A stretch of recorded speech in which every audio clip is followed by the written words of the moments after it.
بەرەو دنیاکەمان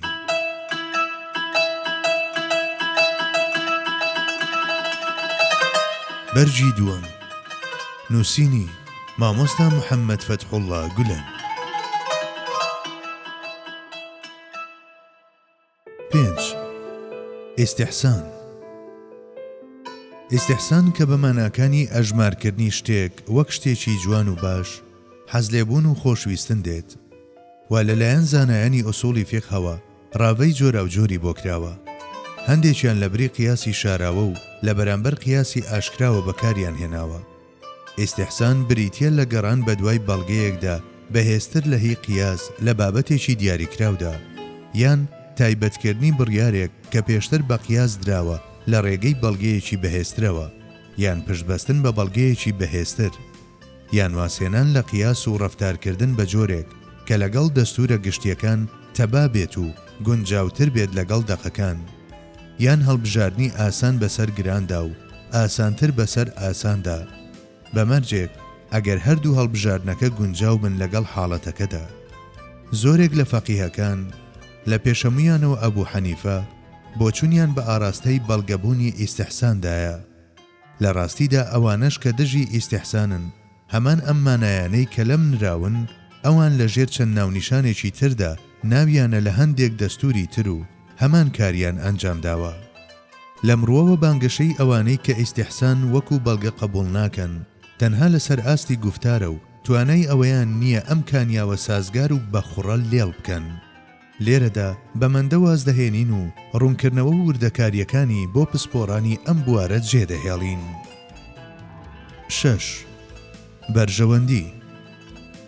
بەرژەوەندی کە بە مانای هۆکار و ئامراز دێت بۆ گەیشتن بەشتانی باش و سودبەخش هەر لە سەردەمانی زووەوە وەکو یەکێک لە دەستورەکانی ئیجتیهاد و چەشنی قیاس و ئیجماع حسابی بۆ کراوە و بە تێپەڕبوونی کاتیش لەلایەن هەندێک لە ئیمامی مەسەبەکانەوە وەکو دەستورێکی سربەخۆ مامەڵەی لەگەڵ کراوە و بە یەکێک لە سەرچاوەکانی بەڵگەی شەرعی بەڵام بە پلەیەکی کەمتر لەوانی تر دانراوە. بەرژەوەندی وەک دەستورێک سوودی بەندەکانی خوا ڕەچاو دەکات و بە دوای خێر و خۆشیاندا دەگەڕێت. لەم ڕۆوە پێگەیەکی گرنگ لە ژیانی دینیدا داگیر دەکات. لە ڕاستیدا خوای گەورە بەرژەوەندی وەک بناغەیەک داناوە بە ئامانجی پارێزراوبوونی ئاین و گیان و ماڵ و عەقڵ و نەوەی بەندەکانی. ئەمەش دەبێت بە کۆڵەکەی بەرژەوەندی لە زانستی ئوسوڵی فیقهدا. بەرژەوەندی ئەگەرچی بە ئەندازەی بەڵگە فیقهیەکانی دیکە بەربڵاو و ناسراو نییە، هێشتا فەقیهانێکی زۆر بە تایبەت فەقیهانی مەسەبی مالیکی گرنگیەکی جیاوازیان پێداوە. هەرچەندە ئیمامی شافعی ڕاستەوخۆ باسی بەرژەوەندی نەکردووە، بەڵام لەو ڕوانگەیەوە کە بە شێوازێکی تر و لە بازنەی قیاسدا مامەڵەی لەگەڵدا کردووە وا پێدەچێت بە شێوەیەکی ناڕاستەوخۆ دانی پێدا نابێت. فەقیهانی مەزهەبی حەنەفی هاوڕێ لەگەڵ ڕاوەیەکی جیاوازدا گومانباشی خۆیان بەرامبەر بە بەرژەوەندی دەردەبڕن. هەرچی ئیمامی ئەحمەدی کوڕی حەنبەلیشە وەکو لە زۆر بابەتی دیکەشدا دەبیندرێت لەم باسەشدا هاوشێوەی ئیمامی شافعی بڕیاری داوە. سەرەڕای هەموو ئەم بۆچوونە جیاوازانە و تا ئەندازەیەک بەرژەوەندی ئەگەر بەرژەوەندیەکی ڕێگە پێدرا و قبوڵکراو بێت و دوژمنایەتی دەستورەکانی تری شەرع نەکات، ئەوە بە نزیکەیی لەسەر جەم مەسەبەکاندا قبوڵ کراوە و بە یەکێک لە بەڵگە پاشکۆکان تەماشا کراوە و لە زۆر بابەتدا مامەڵەی لەگەڵدا کراوە. بەرژەوەندی هەم لە ڕووی ئەو مانایانەوە کە خاوەنی شەرع خۆی پێی بەخشیوە و هەم لە ڕوانگەی ئەو ئەرک و فەرمانانەی کە فقیهیان خستوەتە سەرشانی هیچ گومانێک لەوەدا نییە کە سەرچاوەیەکی گرنگی کلتورمانە. هەڵبەتە پێویستە فراوانتر باسی ئەم بابەتە بکرێت، بەڵام لەبەر ئەوەی ڕوونکردنەوەی ئەمەش دیسان توانای ئەم وتارە دەبەزێنێت، ئەوە لێرەدا خاڵی کۆتایی دادەنین. 7. تەسەوف. پێناسەی تەسەوف جێدەهێڵین بۆ کتێبە تایبەتمەندەکان و لێرەدا بە کورتی لەسەر ناوەڕۆکەکەی دەوەستین.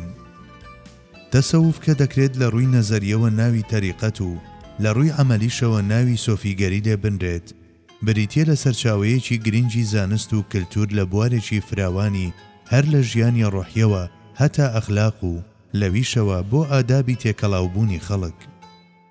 تەسەوف هەرچەندە ڕاوەی جۆرا و جۆری بۆ کراوە، وەک مردنی نەفس و منیەتی مرۆڤ و زیندووبوونەوەی ژیانی ڕۆح و دڵ تێیدا، یان تەسلیمبوونی ڕێبواری ڕێگای حەق وەک مردووی بەردەم مرد و شۆر بەرامبەر بە ئیرادەی ڕەهای خوای گەورە.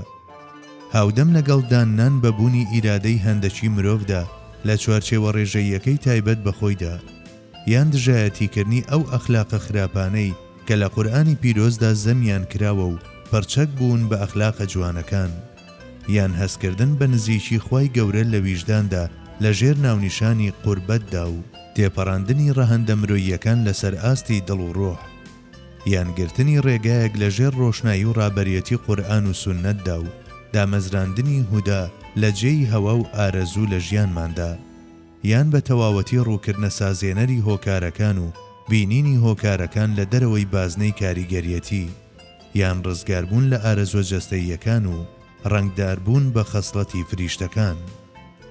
ئەگەر زیاتر لەسەر لایەنە ئەخلاقیەکەیشی بوەستین، دەتوانین بڵێین تەسەوف بریتیە لە پاگڕاگرتنی دڵ بەرامبەر بە بزواندنە بەردەوامەکانی نەفس و شەیتان، ناچارکردنی نەفس بەواسێنان لە مەیلەکانی تایبەت بە خۆی و تەسککردنەوەی بواری جوڵەکەی بە گوێرەی توانە، هەوڵدانی هەمیشەیی بۆ مانەوە لە پلەباڵاکانی ژیانی دڵ و ڕۆحدا و سەرکەوتن بە پلیکانەی مرۆڤیەتی ڕاستەقینەدا، لە پاڵ ئەو پەڕی جددیەت لە پەیوەندی لەگەڵ خوادا، تەرخانکردنی ژیان لە پێناو بەختەوەری مادی و معنەوی کەسانی تر، چاوەڕوان نەکردنی پاداشت تەنانەت لە هەوڵە هەرە سەخت و مەزنترین کاروبارەکانیشدا و گرتنی ڕێگای پێغەمبەران. لە بابەتی بەندایەتیکردن بۆ خوای گەورەدا، سووربوونی بەردەوام لەسەر ڕۆیشتن لەژێر ئاڵای حەزرەتی محەممەددا صەڵی الله عەلەیه وسەلەم، نیشاندانی بەندایەتیەکی پاک و بێگەرد و خاڵی لە هەموو نەنجیەک لە بابەتی پەیوەندی لەگەڵ خوای گەورەدا، هەڵسوکەوتکردن لە چوارچێوەی تێگەیشتنێکی ڕاست و دروست لە پەیوەندی نێوان بەدیهێنەر و بەدیهێنرا و پەرستیار و پەرسترا و خوازیار و خواسترا و داواکار و داواکرا و دام بە خۆداگرتنی بەردەوام لە هەمبەر تاوان و گوناهەکاندا، بەجێهێنانی عیبادەتەکان هاودەم لەگەڵ چێژ و خۆشیێکی بێ ئەندازەدا و بینینیان وەک ئامانچی سەرەکی ژیان، بەدەم خەندەوە پێشوازیکردن لە بەڵاو موسیبەتەکان و پشتبەستن بە تەقدیری خوایی لە بری نەخشەی مرۆیی لەسەر جەمکار و چالاکیەکاندا و خۆڕاگرتن لە بەرامبەر خاوی کاد وەکو ئارامگرتنی مریشتی کڕکەوتوو لەسەر هێلکەکانی.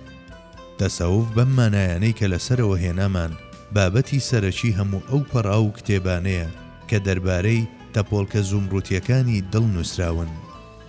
تەسەوف حەوزێکی زانست و معریفەتی هێندە فراوانە کە بەجارێک هەموو ژیان لە باوەش دەگرێت و دەوڵەمەندی دەکات. بە جۆرێک سەرچاوەیەکی تری تا ئەم ڕادەیە قوڵ و بەرین نە لە بیر و باوەڕی ڕۆحی ڕۆژهەڵات و نە لە تەوژمە فەلسەفیەکانی ڕۆژئاوادا نمونەی نییە.